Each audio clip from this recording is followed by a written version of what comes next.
Hi there, it's EnderVerse. I'm yet again starting a new series with you guys. This time we'll look into the best Forge mods of all time. Sit still and relax because I'll be digging deeper and deeper into Minecraft's greatest Forge mods. Now let's dive into the video. Twilight Forest is a famous boss mod. Here your mission will be to defeat all 7 bosses in a specific order. First comes the Naga, a big snake lurking in a bigger maze. Following that comes the Leech, a skeleton-like boss with the ability to undergo 3 stages before finally dying. When you are done with the Leech, the Minus Room will be waiting for you somewhere in the labyrinth.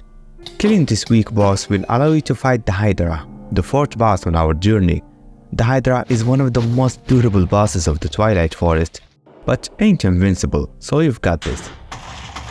The Hydra, once it dies, drops the Fairy Blood, which opens the gates to the next boss. The 5th and the hardest boss is the Yorghast. Before you reach the Yorghast, you will first need to discover and unlock the stronghold, using one of the trophies you've acquired throughout your journey. Then you will need to take care of the Night Phantom, a weak sidekick but drops some valuable tools. After that, you can go to the center of the Dark Forest and find the Yorghast dungeon. It is by far the hardest boss to defeat and also the noisiest. But once you do kill it, you will be able to enter the Frozen City, where the final 2 bosses are to be expected. 6th boss is the Alpha Yeti. It lays on a big Arctic cave. It is immune to arrows and will body slam you if you get too close. The Alpha Yeti not only allows you to fight the final boss, but also gives you the chance to craft new set of armors. 7th and final boss is the Snow Queen. You will find her on the top of the Aurora Palace, and she's able to manipulate ice. She has the same health as an Ender Dragon, and her defeat will be the conclusion of our adventure. Well, not exactly. The journey is still going, and this is a worthwhile mod. No wonder it has over 100 million downloads. Mowzie's mobs will include few bosses, mini bosses, and peaceful mobs too. You start the journey with the first Rotnut, which is the weakest boss. The boss itself is practically invincible unless you hit it on the back. The first drops a stylish helmet and a massive axe able of slashing multitude of enemies on a 180-degree manner. The Frostmaw is an icy behemoth resting on the snow plains. It is the strongest boss, and its health is closer to that of an Ender Dragon. The battle with this fury monster is gonna be chilling. The Frostmaw will try to freeze you at every chance available, and will also slap you with its enormous hands. Killing this Arctic monster will give you the Ice Crystal, which allows you to freeze mobs.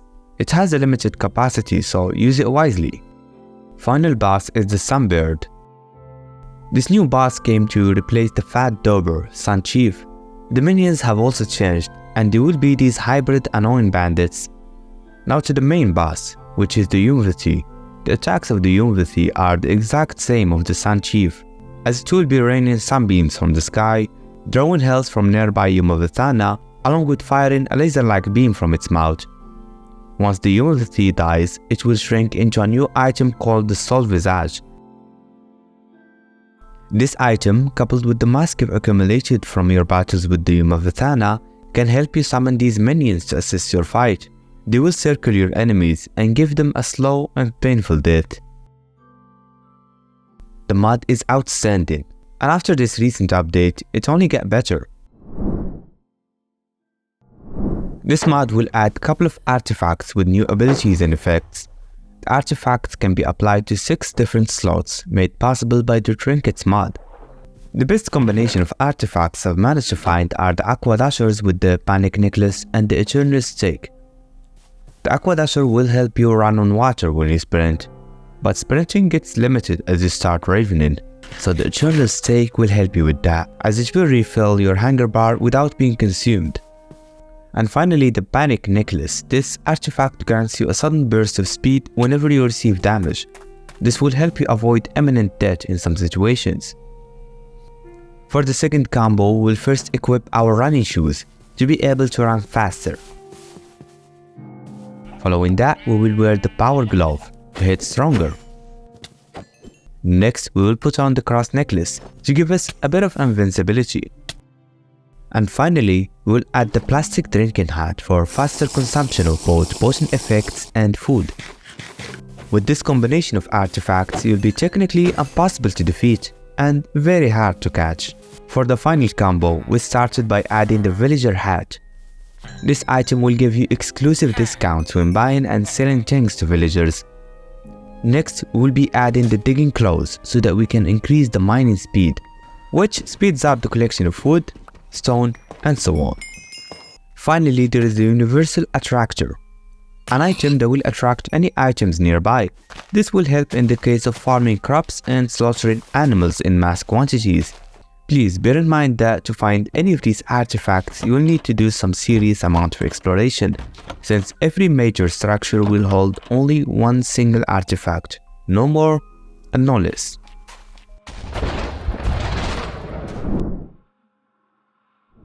Tinker's Construct provides a new way of assembling tools in Minecraft.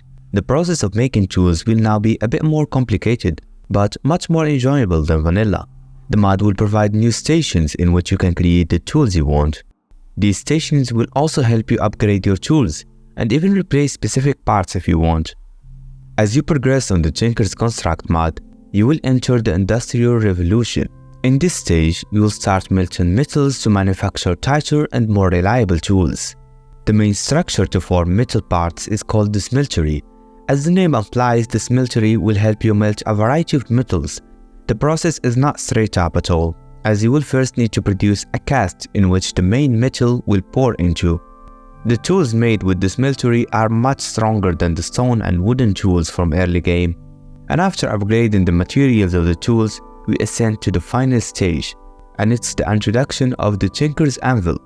This new anvil, when placed next to primary stations, will help you craft new tools, some of which included upgraded versions of the vanilla tools like the excavator, an enhanced version of the shovel, vein hammer, which is an enhanced version of the pickaxe, and the board axe, which is an enhanced version of the axe, along with completely new tools such as the sledgehammer. This is one of the deepest mods I've come across, and it's definitely not for the faint of heart. Palm's HarvestCraft is a combination of one base mod and 3 add-ons. Each one of these mods will provide a unique addition, ultimately reviving the original Palm's HarvestCraft 2. First part is the food core, and it adds 120 types of foods and a bunch of cooking materials to prepare those foods. The new foods can be cooked using the vanilla items, along with some new types of ingredients. The mod expands in general categories of food such as bakery, like breads and cakes, or pastry, including different types of sweets like chocolate. Junk food is also available and will include things like hot dogs and cheeseburgers. The food core is so deep and will go as far as pressing cooking oil and grinding out spices and flavors. So there is a reason it is the base mod. Second element of the Palm's HarvestCraft 2 is the crops add-on. As the name implies, the mod will allow various types of crops to grow around your world. Those crops will only grow under certain conditions like temperature, biome, and so on. These new plants can assist you in your cooking journey by including new beverages like tea and coffee, and food like roasted leafy vegetables and so on. You can also use some of these plants to lure animals, including cows, sheep, and more. The third part of the Palm's HarvestCraft 2 is the trees add-on. This add-on will instead include a bunch of new trees growing under certain conditions, just like the crops from the second add-on. Those new trees will carry either a fruit or a nut. These fruits and nuts will not only help in some food ingredients, but can also be mixed with any sapling to create the tree of that fruit or nut. Final add-on, and this one is optional, which is the Food Extended mod. This add-on will add different unique foods, just as a way to extend your options. It will also help you create complex but highly nutritious foods. This is one of the most advanced ways to level up your cooking experience in Minecraft, as you will be able to add a whole new era to the game, which is both the agriculture era and the industrial food era. Botania is the most extensive magic mod of all time. The mod focused on introducing power stations to Minecraft, but in the most vanilla way possible. The reason I labeled the mod as Vanilla Plus is due to the nature of the power stations within the Botania mod. They are just a bunch of plants and wooden contraptions. The energy produced by these plants is called the mana. This source of energy is also storable, as you will be able to power and restructure many items and tools when you have this tablet in your inventory. Advanced stages of the mod included the ability to create a lot of mana-powered tools and weapons. These new equipments are fantastic and will have different effects and uses. The mod is major and it will be an adventure of a lifetime. But you will need to be patient, as you will have to learn and advance your way to the top. One of the biggest mods in history is MrCrayfish's furniture. The mod included general furnitures like chairs, tables, and coffee tables. In addition, there are doormats to welcome people in, sofas to kick back and relax, blinds to keep you cool on sunny days, and desks which you can put your laptop on. There's also storage furniture like regular cabinets and bedside cabinets. Those will help eradicate vanilla chests and allow you to freely store your items around your house instead of building a basement for it. What's more is that there is modern and functional furniture like sinks of all colors and kinds, kitchen drawers to put your sweet cookies, and even a working fridge. What I loved about the mod is the ability to decorate your gardens immensely using things like a mailbox, crates, advanced types of fences, trampoline for the kids to play, a cooler to keep your sodas cool, varying rock paths to decorate your entrances, grills to host a barbecue party, and a bench to power down and relax. This is a solid furniture mod, and looking at the 80 million times it was downloaded, it is fair to say that it's one of the best options for Vanilla Plus furniture. Occulus transfers the functionality of iris shaders into Forge, allowing you to run a multitude of shaders with enhanced performance. The reason I would pick Occulus over Optifine for Forge is due to the fact that 99% of the modern updated mods are incompatible with Optifine. Occulus also helps you do things like turning shaders on and off in-game and reloading the shaders when things are not looking right. Embeddium is an important add-on for Occulus. You can run Occulus without it, but you will have worse performance than if you had Embeddium. Embeddium will instead be a fork of Sodium into Forge. Some of its features included much higher FPS than Vanilla, a small but noticeable visual boost, few new options to further personalize your game, and more. Waystones mod adds 3 of these craftable Waystones. They will come in different variants, but they are relatively the same in that they allow you to teleport from one stone to another. The mod goes deeper as it adds the likes of scrolls. Each one of these scrolls will be useful since they can teleport you to nearby Waystones. Not all have the same effects, but they are valuable items to have around. The warp plate only teleports you to the other warp plates that you specifically choose.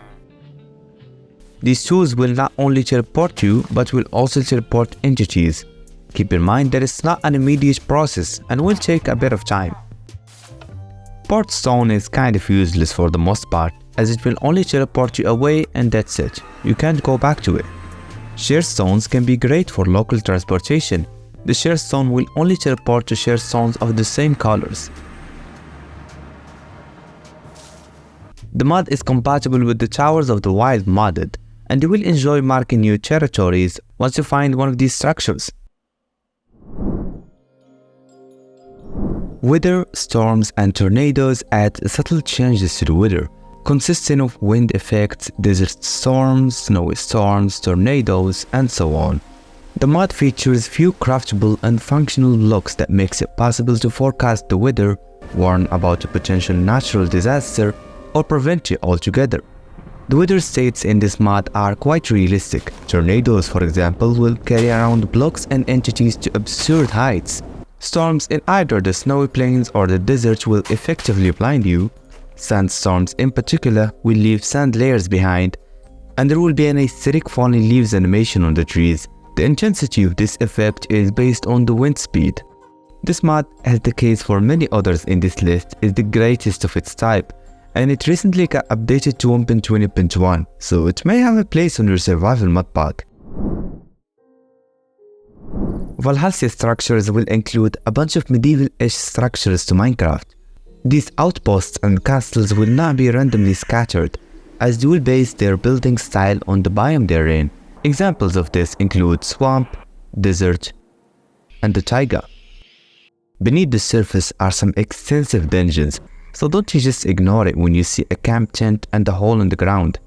Compared to something like Dungeons Arise, the size of the Valhelsia Structures is relatively small, hence making them a bit more manageable and less puzzling. The castles and many other structures in this mod will predominantly have pillagers as their habitats, and the benefits extracted from the structures can be in the form of some mediocre loot. What struck me though was the new building materials that you can find here. Cinder logs, braziers, camping tents, and glazed jars are all blocks you could grab and use for your own creative pursuits. The mod has a built-in compatibility with some biomes mods such as Tilde, and it also offers a furniture add-on that will add things like curtains, chairs, and tables inside of the castles. ChoiceTheorem's Overhauled village adds new and blur villages to Minecraft. Similar to the vanilla variants, those will blend pretty well with their surroundings. But the most notable part about the mod is that it also introduces a bunch of new villages, such as Christmas-themed villages, mountain villages, beach villages, and more. The mod is highly compatible with most world-gen mods and will also support structure mods including towns and towers along with repurposed structures. Despite the mod's name, you will commonly encounter new types of pillager outposts too, and just like the village variants within the mod, they will have an improved architecture along with a multitude of themes. The reason I included this mod in such a list is how it perfectly balances between simplicity and variety. An incredibly sophisticated mod on the list is Immersive Engineering. The mod introduces electricity into the game, an energy source that can be drawn from things like windmills and water mills. The mod is about creating simple and rudimentary machines that then helps you construct the big, multifunctional and automatic machines. Immersive Engineering opens the chance to manufacture new devices, each will provide value in their own. This is surely not the easiest mod to master, and will require some long playthroughs before you adapt to it. Being a revival of the good old better Foliage, this mod will add things like bushy leaves along with a new type of grass that helps in adding wilderness into the forest. If you look closer, some leaves will be falling from the trees. There is also an effect within the mod. New types of lily pads are added, with a flower on top and an extended root beneath. This plant looks truly magnificent. The mod even goes as far as enhancing the nether's ambient, as you will be seeing souls raising from the soul sand block. Opposite to the original version, there are no round trees, but you can add something like round trees resource pack to slightly solve this issue. The mod can be laggy at times, mainly due to the bushy leaves, but it should help you take some incredible cinematics and photographs. Untamed Wilds expands the wildlife in Minecraft by adding a bunch of animals and insects. Those will be relative to their biome and will include mammals like the bears, lions, hippos, and rhinos. Ocean creatures like the sharks, whales, and sea cows all can be found within the ocean. And reptiles such as snakes, large snakes, and miniature lizards are all present here. Small insects aren't found in excess since there is only the tarantulas and the butterflies, which will require a special ritual to summon. The Untamed Wilds will offer more than enough animals to enliven the jungles, oceans, and many biomes, and will also include a use or a drop for each animal, which make them valuable. Iron spells and spellbooks allows you to cast a variety of spells including fire spells like Burning Dash, Fire Breath, Fireball, and more. Lightning spells like the Chain Lightning and Electrocute, ice spells including Frost Step, Summon Polar Bear, and Ice Block, blood spells like the Devour spell, Raise Dead spell, Ender spells, few to name, are the Starfall spell and the Black Hole spell, which is my favorite. Going forward, we have the evocation spells, including the Spectre Hammer and the Shield spell. After that, we have the Holy spells, some of which included the Root spell and the Wisp spell. And finally, there is the Nature spells, including the Earthquake spell. The mod also offers unique structures with worthy opponents like the Evoker Fort, an enhanced pillager outpost with the Arch Evoker on the top. Or the Catacomb structure, an underground stronghold that has a very strong boss waiting for you, that being the Dead King. This mod has emerged fairly recently, but managed to make a name for itself. Villager Recruits gives you the chance of assembling your own army in Minecraft. The mod is quite easy, as you will simply be recruiting your soldiers from any nearby village. 3 villagers you need to look out for: the Toolsmith, Armorsmith, and the Fletcher. These guys will sell you the necessary profession blocks to turn a useless nitwit into a trained warrior. You will then need to accumulate a considerable amount of emeralds to hire some of these soldiers. Once you do, they're yours. You can boss them around and order them to do anything. Just make sure to keep them fed and safe. By default, the soldiers will kill any hostile mob nearby, but you can order them to be docile or aggressive. I love how you can also position the soldiers as you would like, meaning you can make them group up in one area or ask them to wander freely, which I would not recommend. With the Fresh Friends resource pack, you can make this mod compatible with the fresh animations. And if you are into pirate adventures, then you'll love the mod's compatibility with the Small Ships mod. You are obviously not going to be able to mount all of your soldiers if you have plenty, but if the soldiers are well trained, 6 or 10 soldiers will be enough. Sit-in Plus adds a new animation triggered by pressing X. The sit-in animation comes in different variants and will adjust according to the surface below you, whether that be a bed, a fence, or a bench from a mod such as MrCrayfish's furniture. The mod is compatible with the first-person model, although you will see through your body sometimes, which is weird. The mod has quickly grown to be my favorite animation mod of all time and will not ruin your vanilla experience whatsoever. Final and the best mod on the list is Just Enough Items. The functionality of the mod allows it to be fit for practically every single player in the universe. All it does is show you the crafting recipe for every block and item in the game, and even explains to you how to get some uncraftable items and blocks.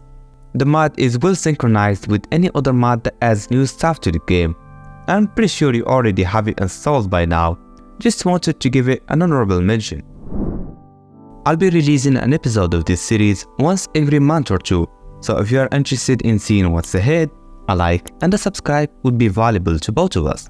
See ya in the next one, my friend.